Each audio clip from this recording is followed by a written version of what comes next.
Marie-Louise von France warned that people are growing older but not more mature. Man cannot discover new oceans unless he has the courage to lose sight of the shore. See, in the mid-20th century, the Swiss psychologist von France noticed something strange about modern adulthood. People were growing older, reaching maturity in the body but not in the spirit. She called it puer artenus. It is Latin for the eternal child. The idea comes from a myth, gods like Hermes, forever young, radiant, and untamed. But in psychology, it becomes a warning to us, the tragedy of every generation that refuses to grow. For von France, this was not simply a personal failure of someone. It was a symptom of a civilization that had forgotten how to initiate its youth. In older cultures, passages into adulthood were marked by a ritual, a symbolic death of a child and the birth of an adult. But those rites in popular culture are gone. Now we drift between dependence and freedom, seeking comfort instead of courage. We live inside of digital chambers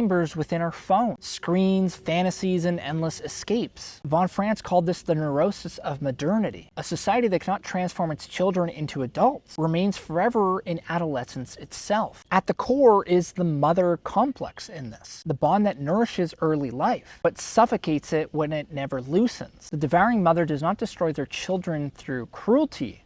Instead, it is through care. She shields him from failure until he loses the courage to succeed. The father's task in all of this, one to guide a child into the world, has also faded into absence. And without initiation, many start wandering. Some chase dangers, others drown in comfort. All search for this type of rite or trial that will make them whole. Von France warned that the internal child becomes trapped in regression, longing to return to the safety of the womb, avoiding any risk that might make them feel real in this world. He moved from one passion to another, never staying long enough to create, to love, or to endure. But the cure is confrontation. To grow, we must accept loss in this world, the loss of certainty and of maternal protection. True maturity begins when we dare to leave the symbolic mother behind and finally sail into the unknown. Carl Jung called it individuation, the slow, painful birth of the self through conflict and responsibility. It is the passage from being cared for to caring for life itself. And for that, as the old saying reminds us, one must have the courage to lose sight of the shore.